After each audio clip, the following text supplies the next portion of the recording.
Hello, I'm Edwin Newman. One of the most booming boom towns in the world is Jerusalem. Everywhere you look, something's going up. Under the pressure of immigration and economic expansion, this is true not only on the Israeli side, but in what used to be Jordanian Jerusalem.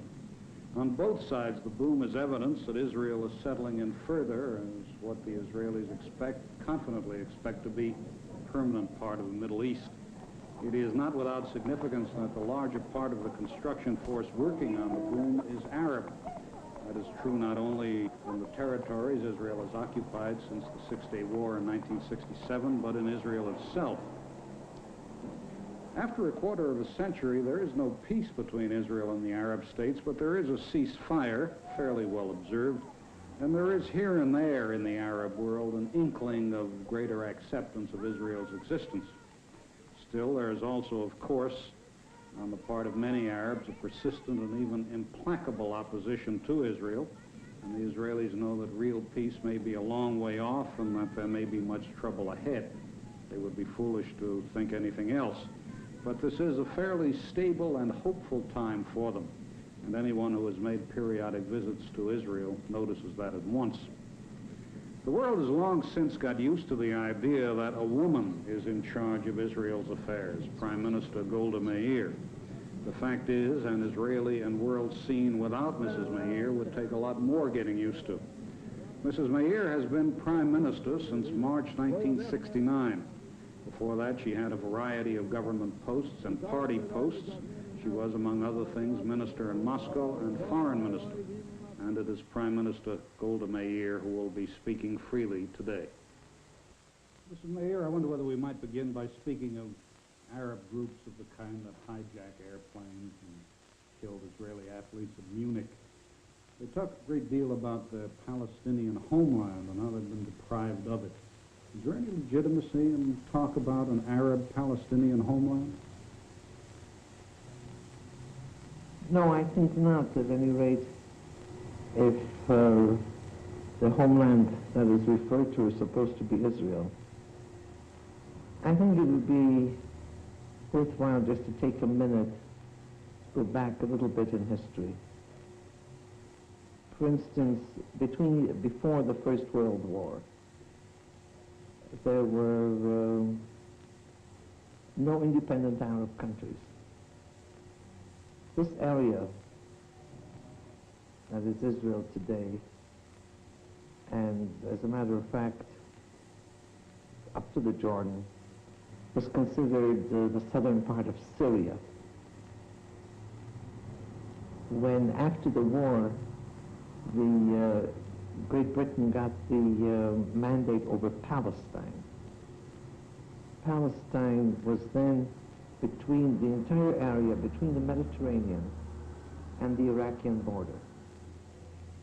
All of that was Palestine. There was one High Commissioner and considered one country. The first partitioning of Palestine took place in 1922, when after the war, Great Britain saw fit to parcel out this area of the Middle East and give part of it to every one of the chefs who were helpful in the war. They had to do something also for Abdullah. So they partitioned Palestine, made the western part of the Jordan River Palestine. The eastern part was called Transjordan. The second time Palestine was partitioned was in 47, of course. Now, but until 22, all of that was one country, it was one Palestine. Of course, in Transjordan, or what is Jordan today, there are Bedouins, there are others, but you will not find one single country in this area, an Arab country, that hasn't various groups of Arab people. So to say that there is a Palestinian people as apart from those that are in Jordan especially, This is not true to fact and not true to history. Now, between 48 and 67, after the War of Liberation, the Western Bank was later annexed by Abdullah, they were there. They were the majority in Jordan. If they wanted to set up a state, or to call that state Palestine, of course, they didn't have to ask our permission, and we would have had nothing to do with it. Therefore, when they say the Palestinian people want the right to their land, what it really means is to drive the Jews out of this area and take over, in addition to the about 19 or 20 independent Arab countries, all that have been created between the First and Second World War, create one more country instead of Israel. This is really what it's meant. What then is the significance of the acts of terror that we see, the acts of pressure and propaganda of various kinds? Why then do these people behave as they do? They don't want us here. But to my sorrow, it isn't only they that do not want us here. Who are they? They're the people who, because of the War of 48, fled this area into Jordan, into Syria, and other places, and have never been resettled. That is, they were refugees. And certainly I admit, one has to admit it, that as far from the humanitarian point of view, there are groups of hundreds of thousands of people who have lived in camps for so many years under miserable conditions. Why haven't they been resettled? Jordan actually was not viable without these people. Jordan had a population of maybe about 300,000. Why weren't they not resettled? Some of them were. But generally, why was there not a resettlement of refugees, of the Arab refugees? Because not only the refugees, but the Arab countries themselves felt that they should remain in their camps. They should not be resettled. It was one of the weapons against Israel. There were military measures, there's economic boycotts, and one of the methods was to keep the refugees in the camps, feeding a hope that someday they'll march into the country and march us out. So they don't like us. They don't want us here. Our Arab neighbors, to my sorrow, have not yet acquiesced to our existence, therefore wars. And it's all one problem, really, that the Arabs in this area, in the immediate area, are not prepared to live in peace with us. Mrs. Meir, it appears from what you say that you accept that Palestinians, or whatever you want to call them, refugees, have been made victims, one way or another, that they have a legitimate grievance. What can be done to meet their grievance, then? They have become victims through the fact that after the United Nations in 47 decided on the partitioning of Palestine, mind you, west of the Jordan River, into a Jewish state and an Arab state, we accepted, and the Arab countries did not. And there was war. Can't imagine that there ever was a war without refugees. The difference is, in this case, that the Arab people who fled the area that became Israel afterwards were actually among their own people. For instance, we Jews are a classic nation of refugees. But when we were refugees, we were among strangers with a different people who had a different religion, who spoke a different language, a different culture, entirely different. These people are among their own people. It's the same language, the same religion, the same way of life. The fact that a line was drawn didn't make them any different. And but that they suffered, I accept. The question is, was that necessary? Because during that period, during these years, Israel has absorbed from the Arab countries a much larger number of Jews than the number of Arabs that left this area. Nobody speaks of Iraqi Jewish refugees in Israel, or Syrian Jewish refugees, or Moroccan Jewish refugees. Hundreds and hundreds of thousands of them. And anybody that knows the situation will agree that there was a greater clash between European Jews that came here, or Israeli Jews who have been here for centuries, generations, and Jews that came from Yemen, or Jews that came from, let's say, the Atlas Hills in Morocco. The only thing that really made us one was religion. We're Jews.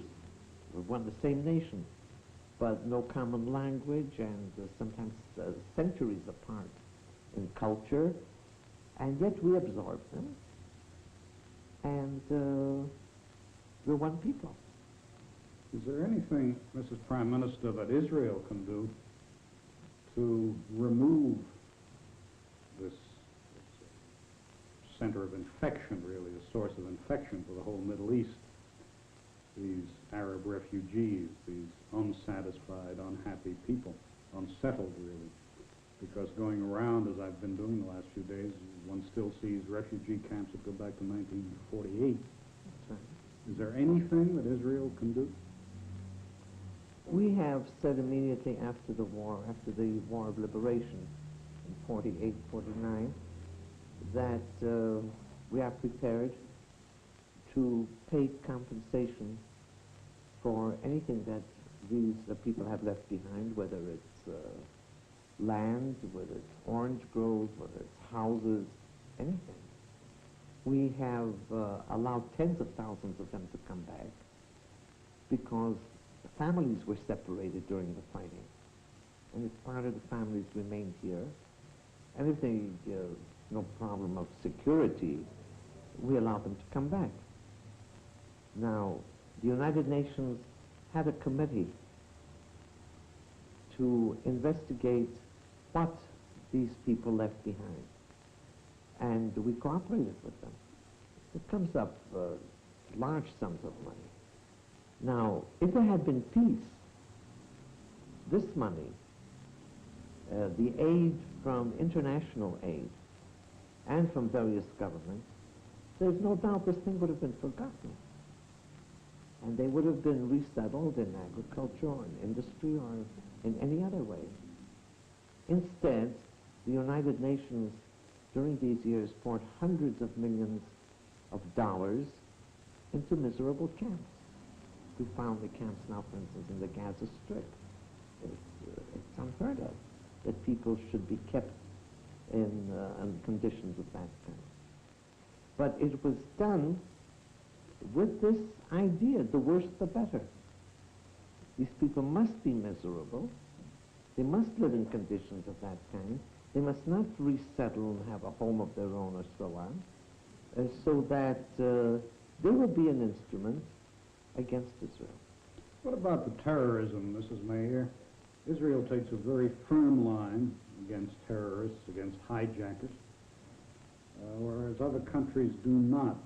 What is the, even when the lives of others are involved, you say, don't give in to hijackers.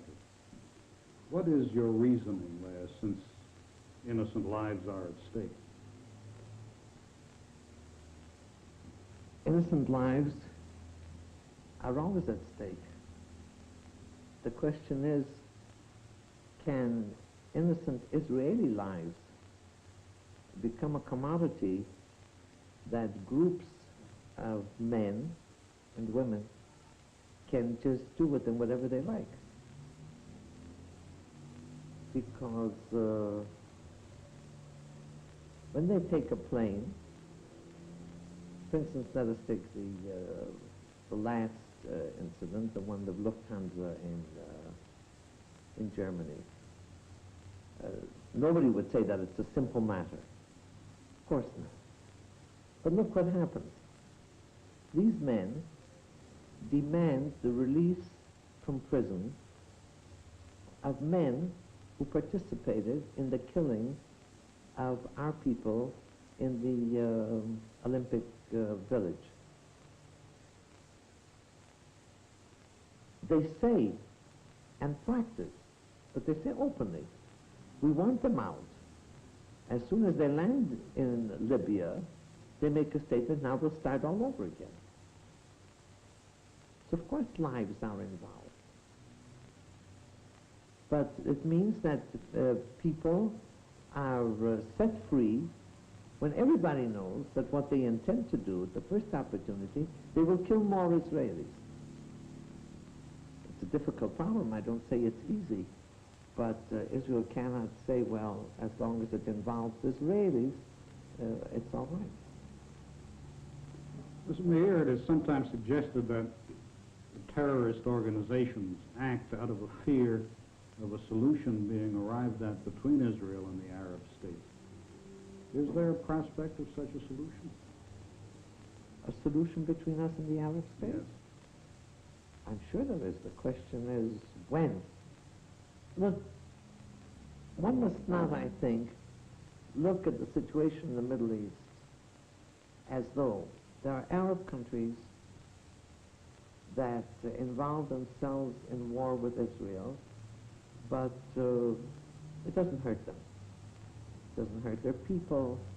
Their governments carry an immense war budget, but their countries develop and they have modern schooling and health services and so on. But for little Israel, it suffers. It's too bad about Israel. But it really doesn't matter. It doesn't affect so much the Arab countries. Of course, that's a distorted picture.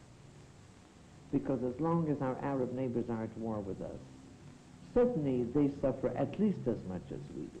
As a matter of fact, we have managed with great difficulty to defend ourselves and at the same time to build a country which is more or less decent, more or less modern.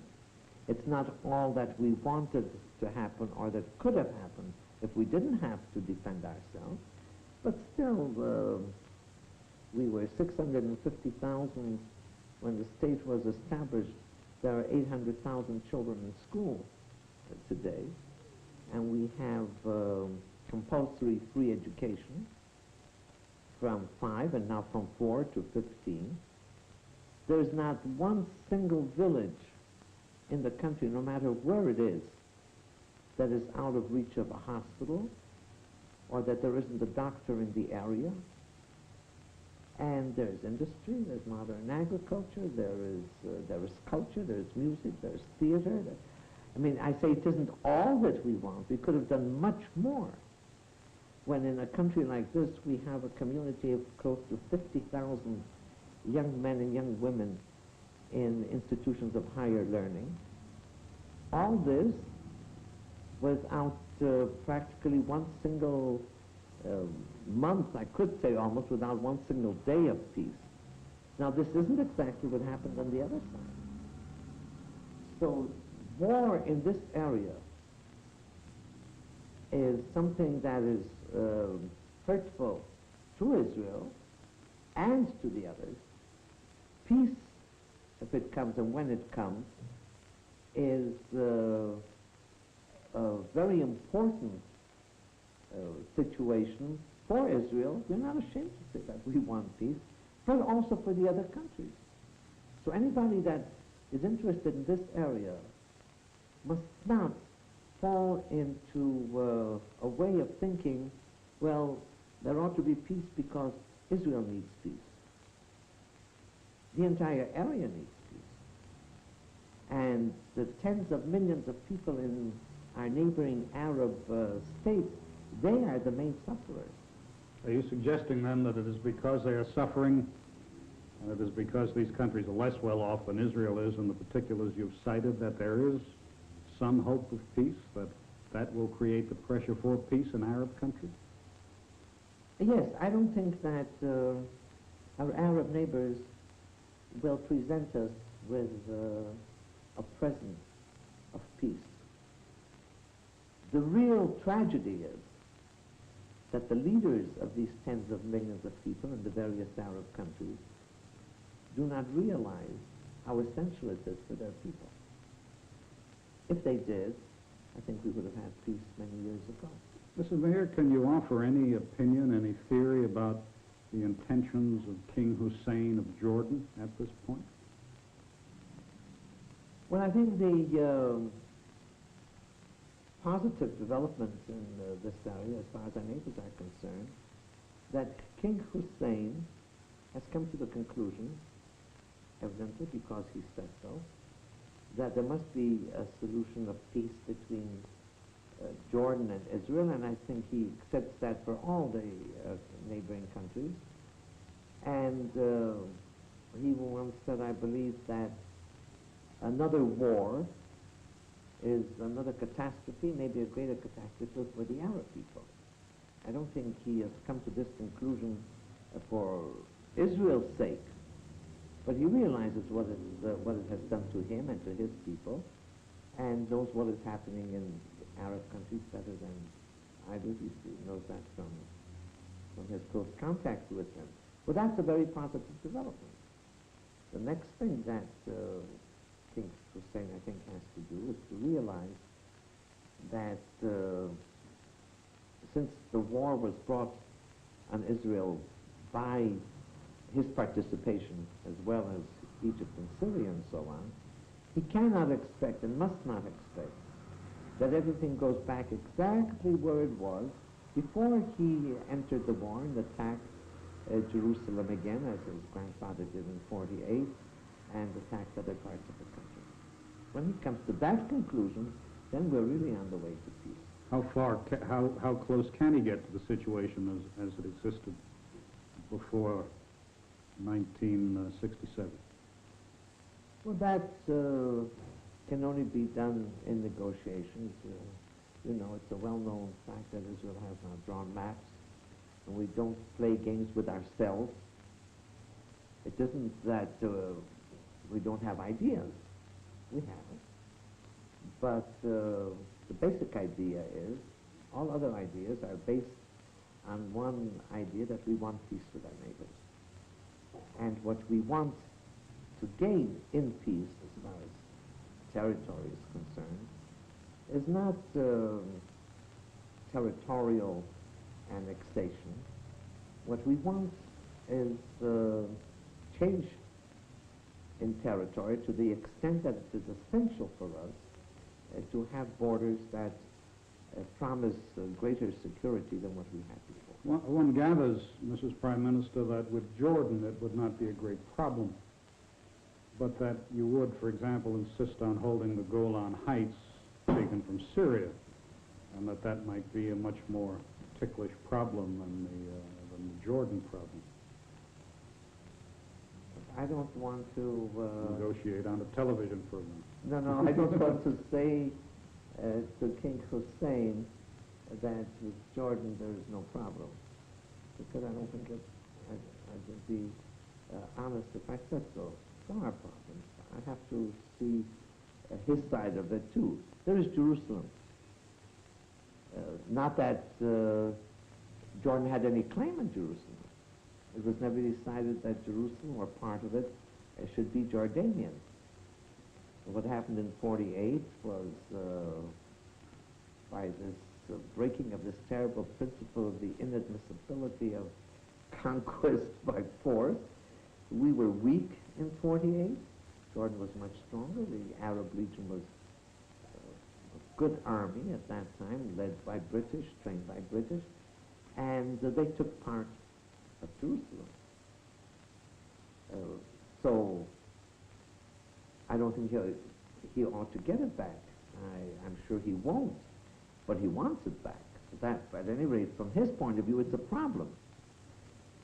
Then again, the Western Bank, you can't expect us to restore the boundaries where they were before, so that we again have about 12 miles between the sea and the former border. There are problems.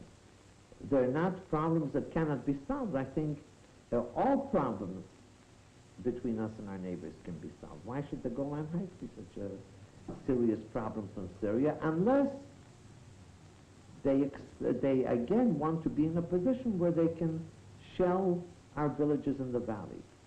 If they had no intention of that kind, and if they hadn't done what they did for so many years, there would have been no problem. Now they want us to come down again.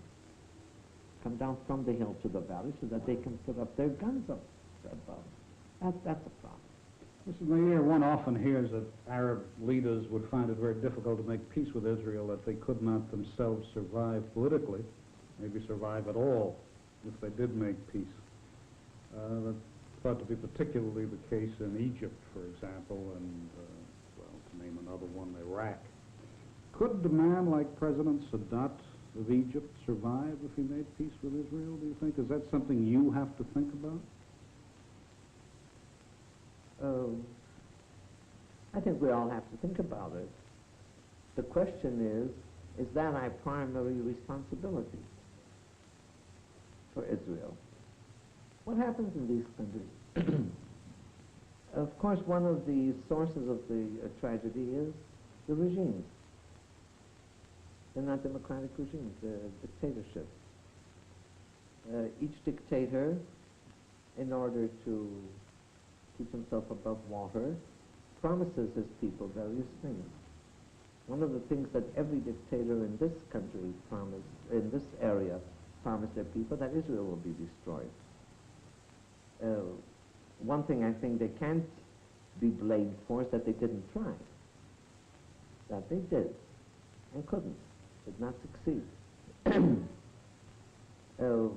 Maybe it's too much to expect from a dictator that he goes back to his people, has the courage to tell them, well, I've tried, you know I've tried, but we can't do it. And since you people are paying the price for it, because of illiteracy and because of poverty and because of hunger and so on, we have to give it up. Live at peace with Israel and build ourselves. Now, if you go on promising people that next month it's going to happen, I objectively understand that it's difficult for him to do it. And maybe he's risking his being in power, maybe even his life. But I'm sorry, I don't know how we can help him. Mr. Meir, the Russians withdrew from Egypt at the demand of Egypt. Did that fact make the settlement or make the prospect of peace, did it improve the prospect of peace in the Middle East? Very many people thought so. We hoped so. But actually, if you analyze the situation, we have never said that the Russians are driving Egypt to war against us.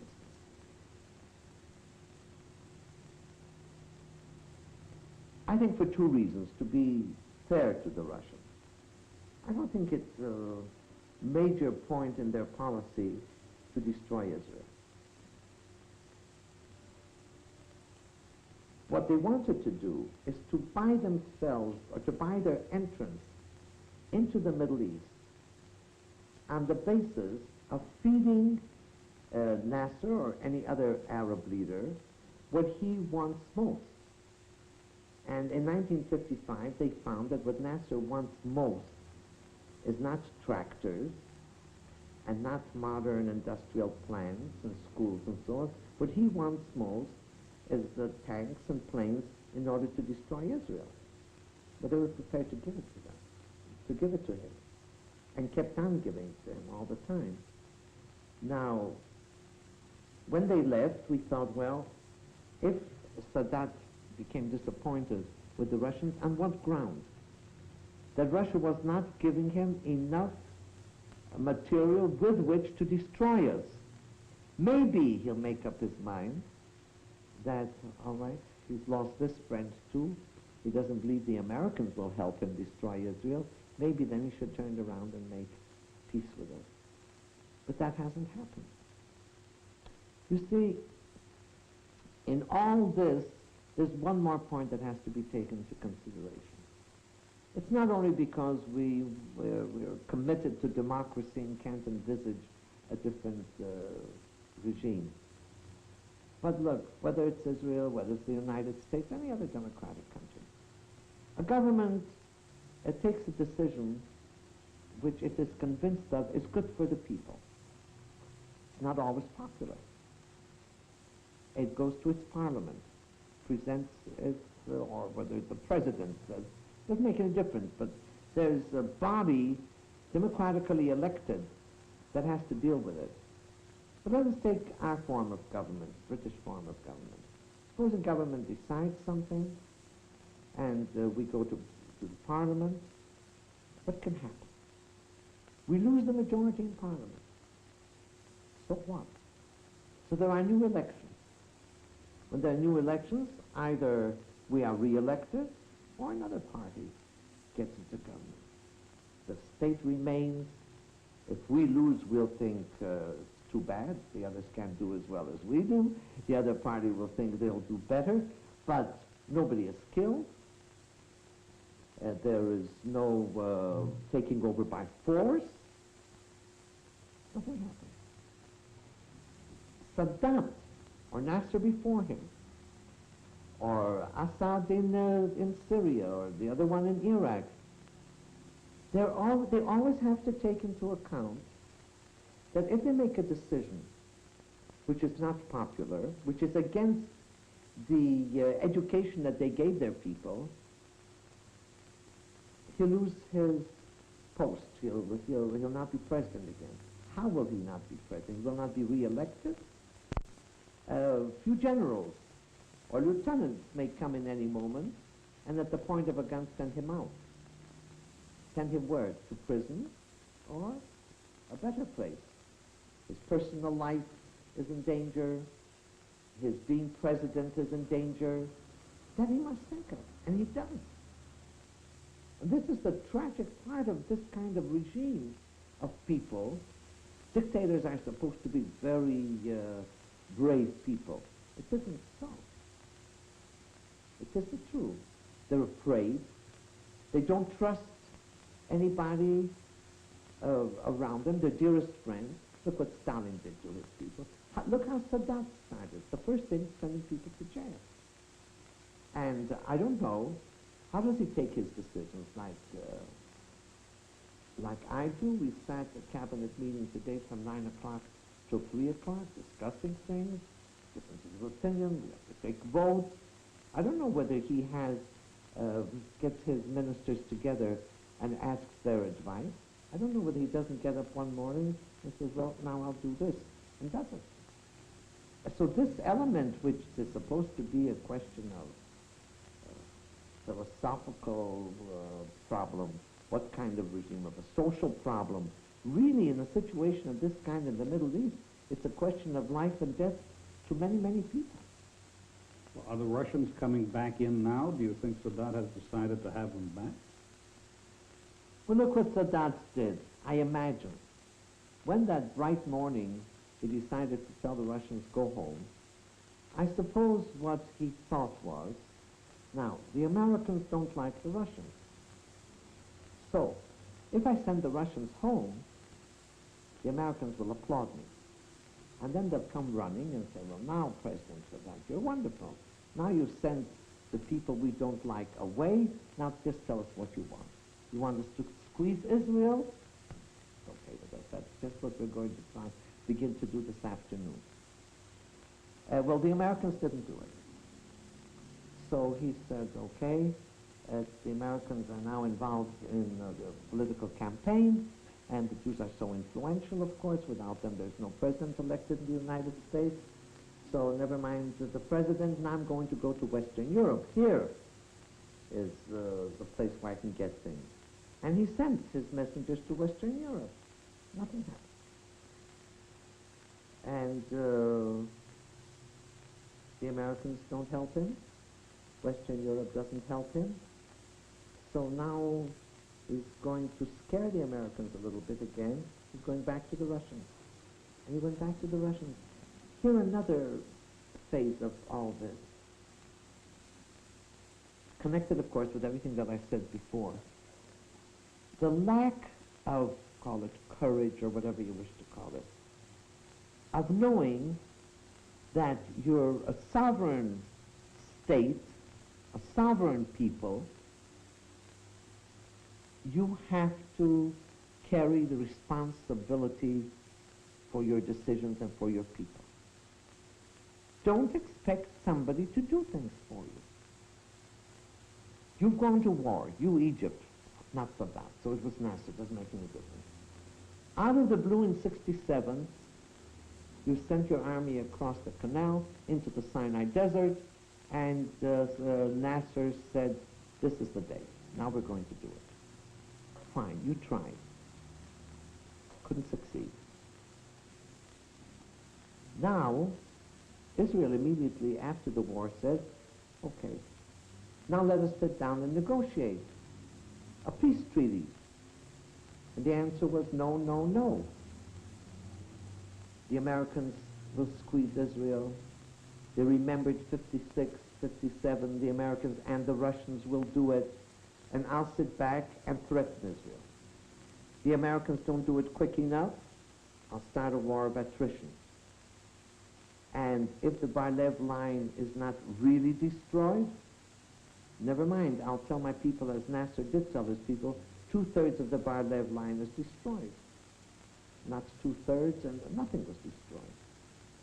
You see, the lack of courage to say to the people, first just tell them the truth, and then take responsibility. How do you Americans say? Do it yourself. Don't expect, what has Sadat been saying all the time? I'm not interested what Israel thinks. I'm not satisfied when President Nixon will tell me that he will influence Israel. Nixon must squeeze Israel. It doesn't enter his mind that Israel is not squeezable. Mrs. Meir, is it implicit in what you've been saying that the United States and the countries of Western Europe to whom Sadat appealed, applied after the Russians left, is it implicit in what you've been saying that they somehow missed the boat and that there was something they could have done? No. No, not at all. First place, with all the failures in international life and international relations and so on, there is a certain basis of justice, of honesty, of decency. And when we say we're prepared to negotiate, and when we say we're even prepared to carry on indirect negotiations, well, what else is expected of us? What should be expected of us? Certainly the United States has adopted an attitude that we can't and should not be squeezed. The United States is prepared to help that the parties should negotiate, and I think European countries did the same. And now when Sadat went back to Russia,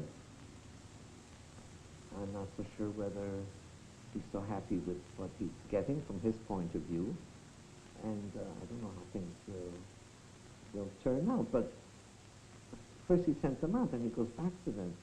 And I don't say that this means that, again, in the near future there will be 20,000 Russians in Egypt. But with the material that they sent come, what do you call them, advisors, instructors, like a part of those people. They're coming back in small numbers, I suppose. Mrs. Meir, there are 2 points I'd like to ask you about in connection with the territories Israel occupied after the Six-Day War. One has to do with the establishment of Jewish settlements, Israeli settlements in those areas. And sometimes it is said that Israel is creating a fait accompli by settling in these areas, in some cases expelling Arab farmers to do so. In some cases, so it is said, driving people out of their houses to do so, destroying houses and the like. Maybe we just discuss first the question of settlement. What is it you are trying to do in the occupied territory? Exactly what we're doing. In parts of the occupied territories, we're putting up settlements. That's true. We are not destroying Arab houses to put up settlements. We destroyed Arab houses in the miserable refugee camp in the Gaza Strip to widen the roads, right, also for security, because there were nests of terrorists, but also for the welfare of the people, covering up the sewage open canals that were there, and setting up other houses for them, by the way, putting in electricity and water and so on. Now, I know that people say that because we're putting up settlements now, we're as though making it difficult for our Arab neighbors to negotiate with us. But immediately after the war, we didn't have settlements, and we were prepared to negotiate peace immediately after the war. Now, we never denied that we will not go back to the 67 borders. We said we want changes, and certainly these settlements represent changes in the borders. But that doesn't mean that we're not prepared to sit down and negotiate. On the contrary, we want to negotiate. And they're not, it isn't as though we come to a village, we drive the Arabs out, we destroy the houses and put a settlement around. There's nothing farther from the truth than this. It may be that sometimes somebody has to be moved a little bit, not villages, not masses, sometimes an individual house, but then always with compensation and always with rebuilding the house. No, we're not angels, but we're not that bad. Well, on that point, Mr. Mayor, I was reading that not merely that houses have been destroyed, which you deny or explain. I want to say this too. Yes. For instance, there have been houses destroyed in the Gaza Strip, or very few also on the Western Bank, when these houses were nests of terrorists. That's true, but it had nothing to do with their settlement. There's been no confiscation of land to give to Israeli farmers, for example. That has been written. It's land that was state land, and it belonged to individual people, bought and paid for. And if they didn't want to accept the money now, at any rate, it's at their disposal, and we're prepared at any moment to negotiate. Some of the land, I gather, is crown land belonging to the king. That's right. Well, that's what we call state land, crown land. I have also read that there have been some deportations and that there's been some indefinite detention without trial in the occupied areas. Terrorists. Terrorists some who have been caught in action have been put to trial, and others who belong to terrorist organizations and helped and participated and so on are in administrative arrest. That's true. Less people do not know, I think maybe it's worthwhile knowing, that with all the terror that we had in the area, not one single, I can't say not one single death sentence, there were one or two death sentences, but no execution of one single person. Nobody was put to death, not one. You see, in our civil laws, we did away with capital punishment. In our military courts, it is allowed for acts of war or treason or something like that. So that once or twice the military court decided a death sentence, and it was always changed to life sentence. Because governments decided after 67 that the death sentence should not be required. But sometimes the judges themselves, the case is so serious that despite that, they themselves decide on death sentence, but then it is always turned into life sentence. Mr. Mayor, I want to change the subject rather radically, I'm afraid. You were born in Kiev. You moved to Pinsk, went to the United States in 1906 to Milwaukee. And you have said, well, let's leave out Milwaukee for the moment, we'll get to that later. You're known as the mayor who made Milwaukee famous because I think you were born across from the Schlitz Brewery. Was it Pabst or Schlitz that made Milwaukee famous? But I think for the sake of safety, I'll say both Schlitz and Pabst. The beer, at any rate. But before we get to the Milwaukee part of it, you were born in Russia. You went to the United States in 1906, and you have said, if there's any logical direction that your life has taken, it's the desire and the determination to save Jewish children from experiences like those you knew in Tsarist Russia. How much of that lives in your memory?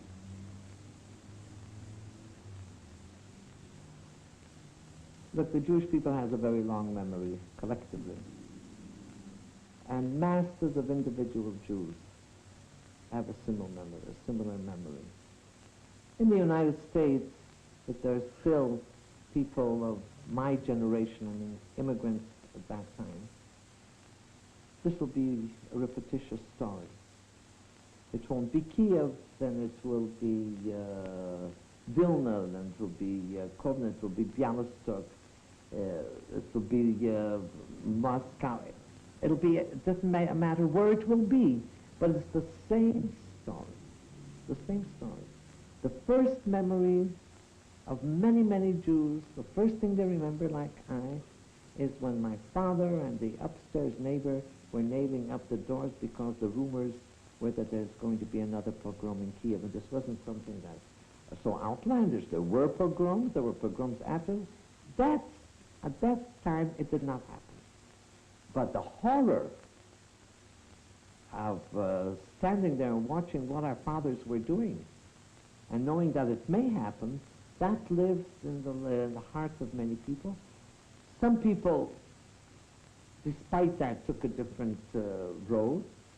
To me, this is something that, as I said, whether consciously or not unconsciously, has decided my way in life. Do you find yourself having anything in common then with the Russian Jews who are now coming to Israel? Definitely, but with all Jews.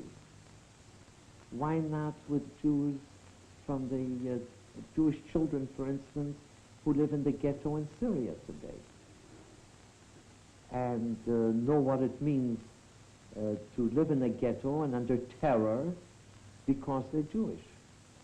Or what happened during the Second World War under Hitler. I mean, it's the same thing. It's a question of sovereignty. I have two generations now of my own that were born here. This is one of the greatest, maybe the greatest thing in my personal life, certainly, that I have a son and a daughter and 5 grandchildren to whom what I tell them about my childhood is a story. They know that that's modern Jewish history and ancient Jewish history, but as far as their personal life is concerned, they knew no fear of that. There were wars. That's true. My granddaughter is through with the army service now. My children were in all the wars, but no fear of a pogrom. No fear of having to hide away. About the Russian Jews who are coming here now, because that is a subject, obviously, that arouses enormous interest. Do you find that the Russian government, the Soviet government, responds to pressure from the outside? Undoubtedly. Undoubtedly. This is the only thing that really can influence us. And look, with all that we have to say against Russia now, believe me, we have a lot to say against it, still we're getting some immigration, something we didn't have several years ago. Now, Stalin he couldn't have cared less what the world thought about him or about Russia. Khrushchev was different. These people certainly are different, and the situation in Russia is such. I must give credit to these people at least for one thing, even if it hurts me. They have a situation among their people in their country. They are desperately in need of help in the Western world. They have the courage to go to the Western world and ask for it and try to come to some arrangement where they can get it. There's no doubt pressure from the West, from the world, that people cannot be treated that way. People, after all, what do the Jews want in Russia? They want to go to Israel. They're not going out to attack Russia. They should be allowed to do it without misery, without being sent to prison, without being sent to insane asylums, without being sent to Siberia. Do you have any idea how many of them want to come out? Nobody has any idea. And if sometimes we hear from the Russians say very few Jews want to come out, all the more reason, if they really believe that it's only very few Jews, to let them go. And if it proves that there are many, let the many go. Every free country does that to its people. Because they could have had so much goodwill if they let the people go. And I hope they still will come to that conclusion. What is happening now, they are allowing some people to go. Then they put ransom on people. Then some people they send to Siberia. And instead of gaining goodwill, they're destroying it. Mr. Mayor, there used to be a lot of talk, maybe it was a lot of guesswork, about the absorptive capacity of Israel. How many people you could actually have in this country support, how many people could actually support themselves, I should say. Is there a current figure that the Israeli government has in mind on that? You know that between the day that Great Britain got the mandate over Israel and the day of our independence, I think there were 20-odd royal commissions that came. So one royal commission once said, you can't, the country is so overcrowded that you can't turn a cat, swing a cat. We wanted to swing cats. We wanted to have people in the country. Then another royal commission said, not one more drop of water in this country. And of course, absorptive capacity, that was the problem. And Dr. Weizmann once said, what is absorptive capacity? Every Jew that comes to then Palestine, in his suitcase, there's absorptive capacity for a few more Jews. And here we are.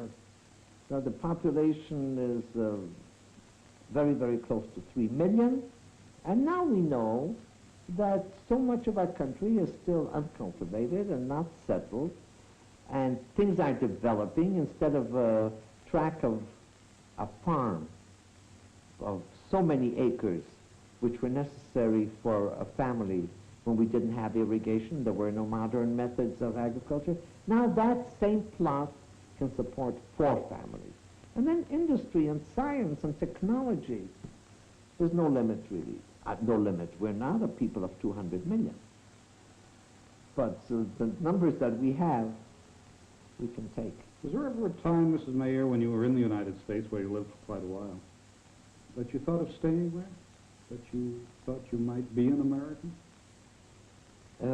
Before I came here? Yes. Well, I suppose when I came there when I was 8, I became a Zionist, labor Zionist to be more correct, during the First World War. I didn't join the Labor Zionist Party until I decided that I would come to Palestine. Somehow I couldn't understand the idea that I'm for a Jewish state, but I'll live in Milwaukee. So there weren't very many years.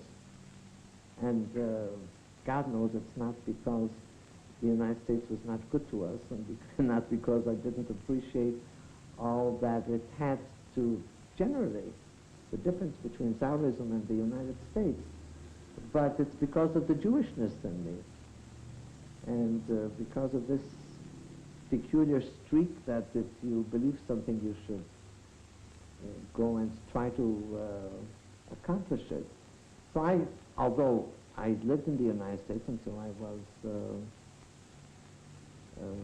23, came here in 21. But out of these years, quite a few number of years, I was involved in Zionist activity. We only have about 2 minutes left, Mrs. Mayer, and I do want to ask you a bit more about the past. You arrived in Tel Aviv in July 1921. Was it hot? You became a teacher in a kibbutz, but you also, as I've read, picked almonds, you minded chickens, and you cared for children. You were married by that time, of course. And over the years, so I've read, you have never been to a beauty parlor. You have a very limited wardrobe. You've had very little leisure. Do you regret any of it? Do you? First, I must correct something which is more important than everything else. I was not a teacher in a kibbutz. I took care of poultry. Oh. And I baked bread and washed clothes. I'm a realist. And I suppose if I believed that if I go to a beauty parlor, I would really be beautiful, I suppose I would have done it. But I knew that it won't help. This is it, I have to live with it. I certainly never regretted a thing in my life. I have more joy and satisfaction in my life than I will ever be able to tell of. When a person in his own life sees a revolution of this kind, sees the Jewish people as a people of refugees, and a people that is either killed by some and pitied by the rest. A sovereign people, back in its own land, very many problems and many troubles and so on, but still acting on its own, not pitied anymore at any rate. What else can a person want? Thank you very much, Mrs. Mayer. Thank you. Golda Meir has been speaking freely. Edwin Newman, NBC News.